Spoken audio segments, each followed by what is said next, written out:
பாலும் தெளிதேனும் பாகும் பருப்பும் இவை நாளும் கடந்துனக்கு நான் தருவேன். கோலம் செய் துங்கக் கரிமுகத்து தூமணியே நீ எனக்கு சங்கத்தமிழ் மூன்றும் தா. சக்தி ஜோதிட குழுவின் சார்பாக அடியேன் சக்தி சுவாமி ஆகிய நானும் டாக்டர் ஹரிஹர சர்மா ஐயா அவர்களும் ஆஸ்ட்ரோ கேஎஸ் ஐயங்கார் அவர்களும் சக்தி ஜோதிட குழுவின் சார்பாக புரட்டாசி மாத பலன்கள் வாக்கிய பஞ்சாங்கப்படி பார்ப்பதற்காக வந்திருக்கின்றோம். ஆஸ்ட்ரோ பக்தி டாஸ் டிவி நேயர்கள் அனைவருக்கும் அநேக நமஸ்காரங்கள். நிகழும் மங்களகரமான விசுவாச வருஷம். இந்த வருஷத்துக்கு பேர் விசுவாச வருஷம். புரட்டாசி மாதம். இந்த புரட்டாசி மாதம் தொடங்கக்கூடிய நாள் அப்படின்றது 17/9/2025. பொன் ஆப்டாலும் புதன் ஆப்டாது அப்படிம்பாங்க. அப்படியேற்பட்ட உயர்ந்த கிழமையான புதன்கிழமையில் இந்த புரட்டாசி மாதம் பிறக்குது. இந்த புரட்டாசி மாதம் முடியக்கூடிய காலகட்டம் அப்படின்றத பொறுத்தளவுக்கு 17/10/2025 அன்னைக்கு முடியுது. புரட்டாசி அப்படின்றது பெருமாளுக்கு உகந்த மாதம். இந்த புரட்டாசி சனிக்கிழமை பெரும்பாலும் பார்த்தீங்க அப்படின்னு சொன்னாக்க எல்லாருமே விரதங்கள் இருப்பாங்க. யாருக்கு? எம்பெருமான் நாராயணனுக்கு விரதம் இருப்பாங்க. இந்த புரட்டாசி மாசத்தை பொறுத்தளவுக்கு நாராயணனை சரணாகதி அடையிறவங்களுக்கு கண்டிப்பா நல்லது நடக்கும் அப்படின்றது அவங்க பரிபூர்ணமா நம்புறாங்க. இந்த புரட்டாசி சனிக்கிழமை நாம இருக்கிற இடத்துக்கு பக்கத்துல உள்ள ஏதாவது எம்பெருமான் நாராயணன் திருக்கோயில்களுக்கு, மெட்ராஸில் இருக்கீங்களா, திருவல்லிக்கேணி பக்கத்தில் திருப்பதி, திருவள்ளூர் வைத்திய வீரராகவர், கும்போணம் பக்கத்தில் ஒப்பில்லா அப்பன், உப்பிலியப்பன், இதை மாதிரி வைணவ ஸ்தலங்கள் இருக்குது. அதே போல் ஸ்ரீரங்கம் இருக்குது. 108 வைணவ ஸ்தலங்கள் இருக்குது. 108 வைணவ ஸ்தலங்களும் பாடல் பெற்ற ஸ்தலங்கள். இந்த 30 நாளுமே பொறுத்தளவுக்கு நாம் ஏதாவது ஒரு வைணவ கோயில்களுக்கு சனிக்கிழமை போயிட்டு வந்தோம் அப்படின்னாக்க, நாராயணனை சரணாகதி அடைஞ்சோம் அப்படின்னு சொன்னாக்க நமக்கு இந்த மாதம் வெற்றி மாதமாக இருக்குமா? கண்டிப்பாக வெற்றி மாதமாகவே இருக்கும். சரி சாமி, இந்த மாதத்தில் என்னென்ன விசேஷ தினங்கள் வருது அப்படின்றத பார்ப்போமா? ஃபஸ்ட்டு பார்த்தோம் அப்படின்னாக்க 21/9/2025 மகாலய அமாவாசை. 21/9/2025 ஞாயிற்றுக்கிழமை வருது. 22/9/2025 திங்கக்கிழமை. நவராத்திரி உற்சவம்.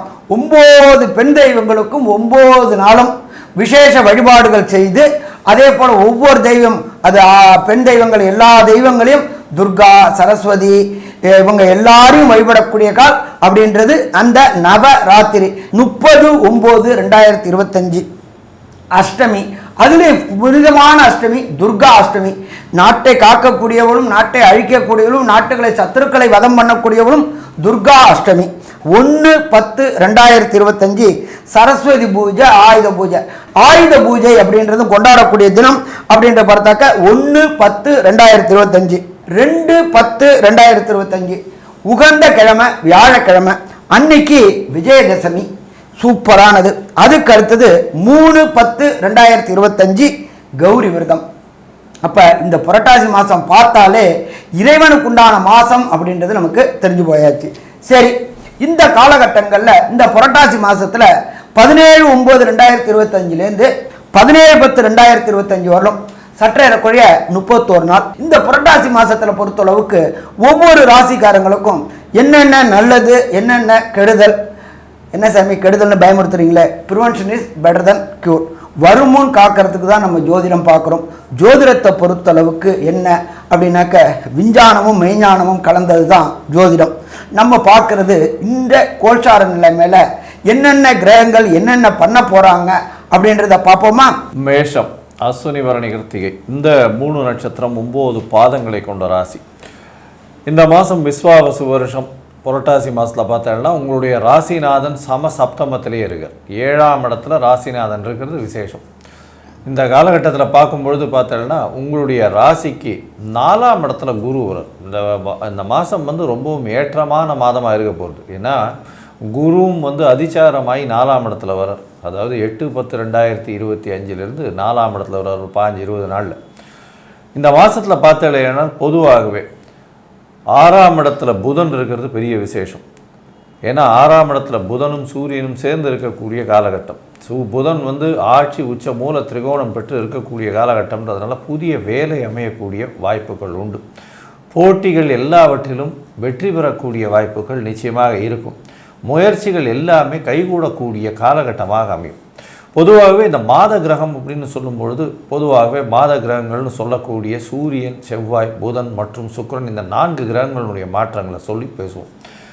அதனுடைய விளைவுகளை பற்றி தான் உங்களுக்கு மாற்றங்கள் தெரியும். ஆனால் இந்த மாதம் பார்த்தீங்கன்னா குருவும் அதிசாரத்தில் போகிறதுனால அந்த கிரகத்தினுடைய மாற்றங்களும் பெரிய ஏற்றத்தை கொடுக்கக்கூடிய காலகட்டமாக அமைய போகிறது.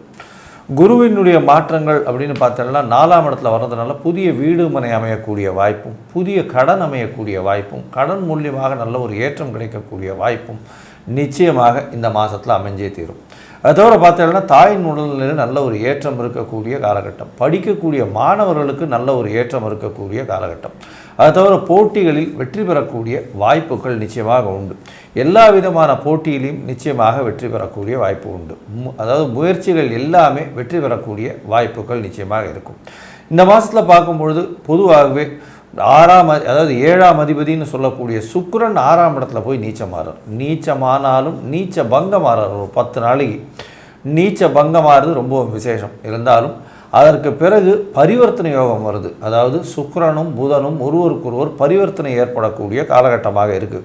இந்த மாதம் பார்த்தோம்னா உங்களுக்கு ராசிக்கு சப்தமாதிபதி நீச்சப்பட்டு போயிட்டாரு அப்படின்னு நம்ம யோசிக்காமல் பரிவர்த்தனை யோகத்தில் ஆட்சியும் பெறுறாரு. நீச்சம் பெற்ற சுக்கிரன் நீச்ச பங்கம் அடைகிறார். இந்த 2ம் பெரிய விசேஷத்தை கொடுக்கும். அதனால் எதிர்பாலினத்தவர் மூலியமாக நல்ல ஒரு ஏற்றம் கிடைக்கக்கூடிய காலகட்டம். பார்ட்னர்ஷிப் தொழிலில் இருக்கிறவங்களுக்கு பெரிய ஏற்றம் கிடைக்கக்கூடிய வாய்ப்புகள் நிச்சயமாக உண்டு. அது தவிர நண்பர்கள் மூலியமாக நிச்சயமாக ஒரு நல்ல சுப செய்தி வரக்கூடிய வாய்ப்பும், உங்களுக்கு எல்லா விஷயமும் நடந்தேறக்கூடிய வாய்ப்புகள் நிச்சயமாக இருக்கும். சரி, இந்த மாதத்தில் தொழில் முனைவோருக்கும் சரி, அது தவிர சூரியன் மற்றும் செவ்வாயினுடைய மாற்றங்கள் எந்த மாதிரியான ஒரு மாற்றத்தை ஏற்படுத்தும் அப்படின்றத ஐயா ஹரிஹரசர்மா கிட்ட கேட்போம். இப்போ பொறுத்தளவுக்கு ராசிநாதன் ராசியை பார்த்தாலே சுயமுயற்சி. இதை தவிர பார்த்தோம்னாக்க 8ஆம் தேதி வரலும் முயற்சி ஸ்தானமான 3ஆம் இடத்துல குரு பகவான் இருக்கார். அப்போ எடுக்கின்ற முயற்சிகள், சுயமுயற்சிகள் அத்தனையுமே வெற்றி பெறக்கூடிய மாதம் இந்த புரட்டாசி மாதம். சரி, இதை தவிர பார்த்தோம் அப்படின்னாக்க புத பகவான் இருக்கிறது எங்கே இருக்கார்? 6ஆம் இடத்துல ஆட்சி உச்சம் மூலத்திரிகோணம் பெற்றிருக்கார். அவர் கூட சுக்கிர பகவான் சேரக்கூடிய காலகட்டங்கள் 10/10/2025 நீச பங்க ராஜயோகம் பெறுறாரு. இப்போ நீசபங்க ராஜயோகம் உதாரணம் நம்மளுடைய சூப்பர் ஸ்டார் அப்படின்னு சொல்லக்கூடிய ரஜினிகாந்தை பொறுத்தளவுக்கு இந்த நீசபங்க ராஜயோகத்திலையும் விபரீத ராஜயோகத்திலையும் தான் டைரக்டர் பாலச்சந்திர கண்ணில் மாட்டினார். இன்றைக்கி அவர் எவ்வளோ பெரிய ஆளானார் அப்படின்றத நாமளும் கண்ணுக்கு நிறைய பார்த்துக்கிட்டு இருக்கோம். அதே போல் இந்த மேசராசியை சேர்ந்த அன்பர்களுக்கு அதற்கு உண்டான வாய்ப்பு வரக்கூடிய காலகட்டங்கள் இந்த காலகட்டங்கள். சரி, அடுத்தது புதனும் சூரியனும் சேர்ந்தாக்க புத ஆதித்ய யோகம் சொல்கிறோம். ஆதித்யன் அப்படின்னா சூரியன், புதனும் ஆதித்யனும் சேர்ந்த யோகம் புத ஆதித்ய யோகம். அப்போ கல்வி கற்கக்கூடிய மாணவர்கள், மேஷராசியை சேர்ந்த கல்வி கற்கக்கூடிய மாணவர்களுக்கு இது ஏற்ற காலகட்டங்கள். அதாவது உயர்கல்விக்காக வெளியூர், வெளிமாநிலம், வெளிநாடு முயற்சி செய்யக்கூடிய அன்பர்களுக்கு தனக்காரகனான குருவுடைய அருளும் 3ஆம் இடமான முயற்சி ஸ்தானத்தில் இருக்குது. ராசிநாதனான செவ்வாயும் அருளும் பார்வையும் இருக்குது. மேஷராசியை சேர்ந்தவர்கள் வெளியூர், வெளிமாநிலம், வெளிநாட்டுக்கு படிக்க போனோன்னு நினைவிருக்கக்கூடிய குழந்தைகளுக்கு இந்த புரட்டாசி மாதம் அதி அற்புதமான மாதம்னு சொல்லலாமா? அதி அற்புதமான மாதம்னே சொல்லலாம். சரி, இதை தவிர வேறு ஏதாவது உண்டா? வேலை பார்க்கக்கூடிய அன்பர்களுக்கு, மேசராசியை சேர்ந்த வேலை பார்க்கக்கூடிய அன்பர்களுக்கு கடந்த காலகட்டங்களில் உங்களுக்கு கிடைக்க வேண்டிய ரெகக்னைஸ், நமக்கு என்ன ரெகக்னைஸ் அப்படின்னாக்க 1 பதவி உயர்வு, 2 பணவரவு. கடந்த காலகட்டங்களில் தடைப்பட்ட பதவி உயர்வு, பணவரவு ஏன்னு கேட்டிங்கன்னா 12ல் சூரியன் இருந்தார். அதனால் கிடைக்கக்கூடியது காலதாமதம் ஆகிட்டு இருந்துச்சு. அப்போ செவ்வாயுடைய ஆதிபத்தியம் கொண்ட மேசராசி என்பர்கள் அஸ்வினி, பரணி, கார்த்திகை நட்சத்திரம் சேர்ந்தவர்களுக்கு கண்டிப்பாக இந்த ஆண்டு பதவி உயர்வு கிடைக்கக்கூடிய வாய்ப்புகள் உண்டு, பணவரவும் கிடைக்கக்கூடிய வாய்ப்புகள் உண்டு. இதை தவிர அஸ்வினி, பரணி, கார்த்திகை சேர்ந்த மேஷராசி என்பவர்களுக்கு வேலை இல்லாமல் கடந்த காலகட்டங்களில் சுற்றிக்கிட்டு இருந்தாங்க. நம்மளுடைய ஜோதிஷ சாஸ்திரத்தை பொறுத்தளவுக்கு 6ஆம் இடம் அப்படின்றது அடிமை வேலை, அதாவது வேலை கிடைக்காம இருந்த மேஷராசி என்பர்களுக்கு ராசிநாதனுடைய முயற்சி ராசியை பார்க்கறதுனாலையும் குரு பகவான் ராசிக்கு அதிபதியான செவ்வாயை பார்க்குறதும் மிக மிக மிக சிறப்பு. படித்த படிப்புக்கு எனக்கு வேலையே கிடைக்கல சாமி அப்படின்னு திண்டாடிட்டு இருந்தவங்க எனக்கு இப்படி தான் இருக்கா சாமி, பாக்கி பேர்லாம் நல்லா இருக்காங்களே, ஏன் எனக்கு மட்டும் இப்படி அப்படின்னு நினைக்கக்கூடிய மேஷராசி என்பவர்களுக்கு இந்த புரட்டாசி மாதம் கண்டிப்பாக வேலை கிடைக்குமா? வேலை கிடைக்கும். அதை பற்றி பெரிய அளவுக்கு கவலைப்படணுமா? கவலைப்பட வேண்டிய அம்சம் இல்லை. சரி, இதை தவிர குரு உச்சம் பெறாரு. எப்போ உச்சம் பெறாரு அப்படின்னு பார்த்தோம்னாக்க 8/10/2025 குரு உச்சம் பெறாரு. எந்த இடத்துல? காலபுருஷ தத்துவத்தின்படி மேசராசிக்கு 4ஆம் இடத்துல குரு உச்சம் பெறாரு. மாத்ருவோடைய உடல் நலத்தில் கண்டிப்பாக நல்ல செயல்பாடு இருக்குமா? செயல்பாடுகள் இருக்கும். அடுத்தது குரு பார்க்குற இடம், குரு நின்ற இடத்தையும் வலுப்படுத்தக்கூடியவர். 4ஆம் இடம்ன்றது லோயர் எஜுகேஷன் ஸ்தானம். அது நல்லா இருக்கா? நல்லா இருக்குது. அப்போ மொத்தத்தில் பார்த்தோம் அப்படின்னா புரட்டாசி மாதம் செவ்வாயுடைய அதிபதியாக கொண்ட மேஷராசி என்பர்கள் அஸ்வினி பரணி கார்த்திகை என்பவர்களுக்கு இது வெற்றி மாதம்னு சொல்லலாமா? கண்டிப்பாக வெற்றி மாதம்னே சொல்லலாம். சரி, ஒரு சில பேருக்கு நடக்கக்கூடிய தசாநாதனோ புத்திநாதனோ அந்தரநாதனோ சூட்சமநாதனோ சரியில்லை அப்படின்னாக்க இந்த 31 நாளில் கிடைக்க வேண்டிய பலன்களின் தன்மை குறைவாக இருக்கக்கூடிய வாய்ப்புகள் உண்டு. சரி, அவங்க எந்த கிரகத்துக்கிட்ட எந்த தெய்வத்துக்கிட்ட சரணாகதி அடைஞ்சால் இந்த கிடைக்கக்கூடிய பலன்கள் முழு பலன்களும் கிடைக்கும் அப்படின்றத பற்றியும், இந்த 31 நாளில் சுபகாரியங்கள் தவிர்க்கக்கூடியது, வெளியூர் பயணங்கள் தவிர்க்கக்கூடியது எந்தெந்த நாள் அப்படின்றத பற்றி நம்ம ஐயா டாக்டர் சக்தி சோமையா அவங்க விரிவாகவும் விளக்கமாகவும் சொல்லுவாங்க. ரொம்ப அற்புதமாக தெளிவாக சொன்னீங்க ஐயா ரெண்டு பேருமே. ஆக இந்த மேச ராசிக்காரர்களுக்கு சந்திராஷ்டமம் அப்படின்னு சொல்லக்கூடிய தினங்கள் அப்படிங்கிறது 26/9/2025 பகல் 2:55 ஆரம்பமாகுது. அன்னைக்கு வெள்ளிக்கிழமை. அப்புறம் 27/9/2025 சனிக்கிழமை, 28/9/2025 ஞாயிற்றுக்கிழமை இரவு 2:17 வரைக்கும் சந்திராஷ்டம தினங்கள். இந்த சந்திராஷ்டம தினங்களில் விளக்க வேண்டிய காரணம் என்னென்ன இதை விளக்கணும் அப்படின்னு பார்த்தீங்கன்னா, பிரயாணத்தை தவிர்க்கணும். அதே மாதிரி புதிய முயற்சிகள் இருந்ததுன்னா அதையும் தவிர்த்துக்கணும்.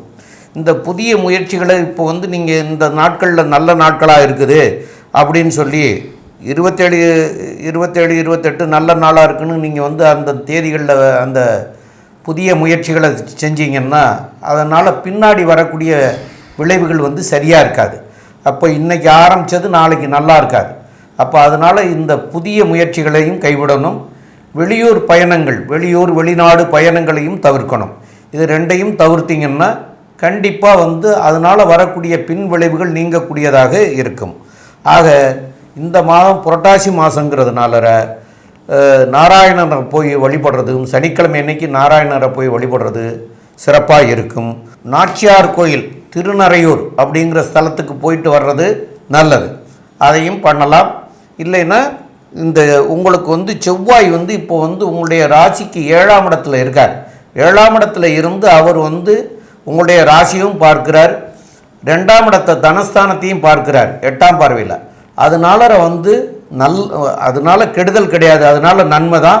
அதனால் முருகப்பெருமானையும் போய் செவ்வாய்க்கிழமை அன்னைக்கு வணங்கிட்டு வந்தீங்கன்னா மேலும் சிறப்பாக இருக்கும் அப்படிங்கிறத சொல்கிறோம். மேலும் உள்ள விவரங்களை நம்முடைய KS ஐயங்கார் அவங்க சொல்லுவாங்க. ஐயா, அற்புதமாக சொன்னீங்க. மேஷராசியை பொறுத்தவரையிலும் பார்த்தீங்கன்னா உடல் நலத்தில் நல்ல ஏற்றம் இருக்கும். ஏன்னா ராசிநாதன் ராசியை பார்க்கறதுனால உடல் நலத்தில் நிச்சயமான ஏற்றம் இருக்கும். அதை தவிர பார்க்கும் பொழுது புதிய வேலை கிடைக்கக்கூடிய வாய்ப்புகள் உண்டு. போட்டித் தேர்வில் நிச்சயமான வெற்றி உண்டு. முயற்சிகள் அனைத்தும் வெற்றி பெறக்கூடிய வாய்ப்பு உண்டு. புதிய வீடு மனை வாங்கக்கூடிய வாய்ப்புகள் நிச்சயமாக இருக்கும்.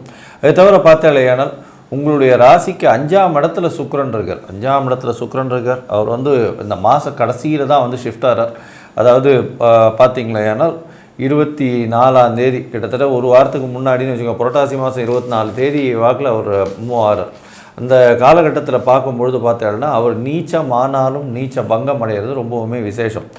7ஆம் அதிபதி 5ஆம் இடத்துல இருக்கிறதும் விசேஷம், 6ஆம் இடத்துல நீச்ச பங்கம் அடைகிறது ரொம்பவுமே விசேஷம், அதற்கு பிறகு பரிவர்த்தனை யோகம் அடைகிறது ரொம்பவும் விசேஷம். உங்களுக்கு பார்த்தீங்கன்னா இந்த மாதம் சுக்கிரனால் வரக்கூடிய எல்லா விதமான ஏற்றங்களும் உண்டு. கேளிக்கைகள் அதிகமாக இருக்கும், நல்ல ஒரு வீட்டில் நல்ல விசேஷங்கள் நடக்கக்கூடிய வாய்ப்புகள் உண்டு, எதிர்பாலினத்தவர் மூலியமாக நல்ல ஒரு ஏற்றம் இருக்கும், குடும்பத்தில் நல்ல ஒரு சந்தோஷம் நிலவக்கூடிய காலகட்டமாக இருக்கும், பணவரவிற்கு தடங்கள் இருக்காது, தொழிலில் அபரிமிதமான முன்னேற்றம் இருக்கக்கூடிய காலகட்டமாக இருக்கும், புதிய கடன் அமையக்கூடிய வாய்ப்புகள் உண்டு, கடன் மூலியமாக சுப செலவுகள் வரக்கூடிய வாய்ப்புகள் நிச்சயமாக உண்டு, படிக்கக்கூடிய மாணவர்களுக்கு நல்ல ஒரு ஏற்றம் இருக்கும்.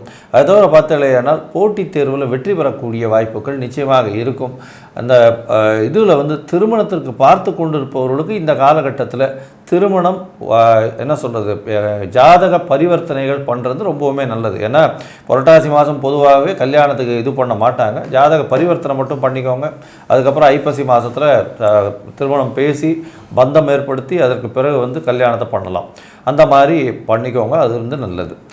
இந்த புரட்டாசி மாதம் இந்த மேஷ ராசிக்காரர்களுக்கு பெரிய ஏற்றத்தையும் மாற்றத்தையும் நிச்சயமாக கொடுத்து 90 விழுக்காடு எல்லா விதத்திலும் வெற்றி கிடைக்கக்கூடிய வாய்ப்பு இருக்குது அப்படின்னு இந்த சக்தி ஜோதிட குழு சொல்லுது. நன்றி, நமஸ்காரம்.